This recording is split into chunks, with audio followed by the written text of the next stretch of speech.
Her biology teacher. Episode 2. When Clara gained admission into the University of Benin to study microbiology, everyone in her family celebrated. Her father boasted to his friends, "My daughter will soon be a doctor." Her mother danced, grateful that Clara's intelligence was finally paying off. But inside, Clara wasn't excited. She was terrified.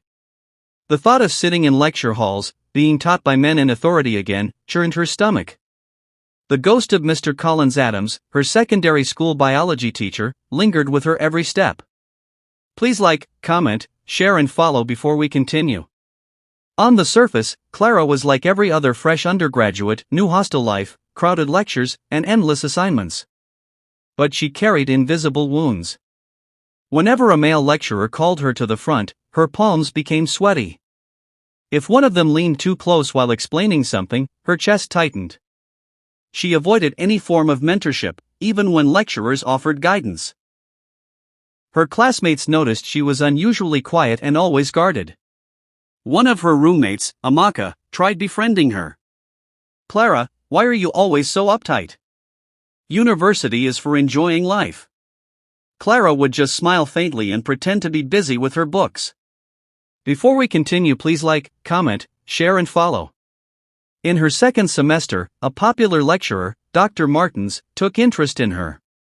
He was known for being harsh but brilliant, and he seemed impressed with Clara's answers in class.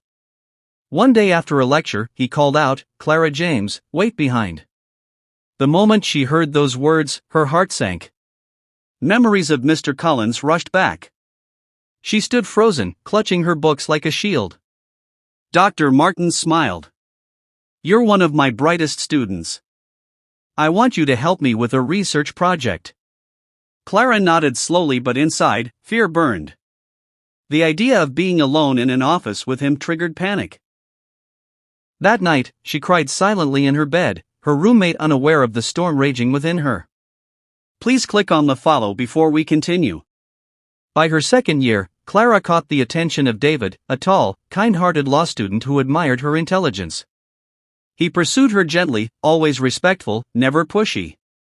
At first, Clara kept her distance. The thought of intimacy scared her. Anytime David tried to hold her hand, she pulled away. One evening, after he had walked her back to her hostel, he finally asked, "Clara, don't you like me?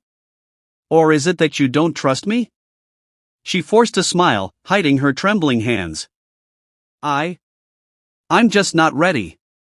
What she couldn't tell him was that every touch reminded her of Mr. Collins. She feared that opening her heart to any man meant giving away control. David, patient as he was, began to feel rejected, and their friendship strained. Please don't forget to like, comment, share and follow before we continue. By her third year, the weight of it all crashed down. Clara started skipping classes, isolating herself in her room. She barely ate, barely spoke. One night, Amaka found her sitting in the dark, hugging her knees and shaking. "Clara! What is it? Talk to me."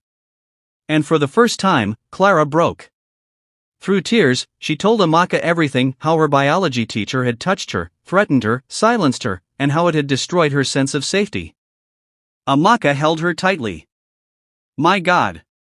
Clara, why didn't you tell anyone all these years? Who would believe me?" Clara whispered. "Even now, who will believe me?" Amaka urged her to see the school counselor. But Clara refused.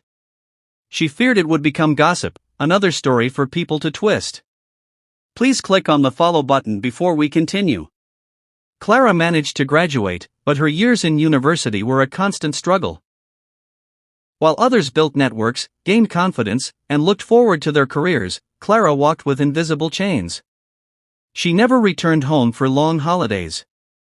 The thought of seeing Gracefield College, of possibly hearing that Mr. Collins was still teaching, filled her with rage and despair. She kept her secret buried, her life moving forward but her heart stuck in the past. Before we continue, please click on the follow button. Clara eventually graduated with a second-class upper degree. On her convocation day, her father wore a bata, smiling proudly. Her mother's eyes shone with tears. To everyone else, she was the model daughter who had made it. But inside, Clara felt hollow. She wore her graduation gown like a costume, clapping for herself mechanically.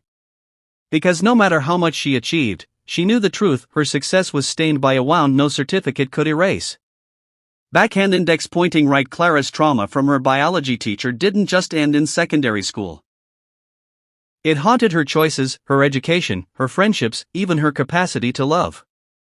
She moved forward in life, but the shadow of what Mr. Collins did never truly left her. Thank you for watching.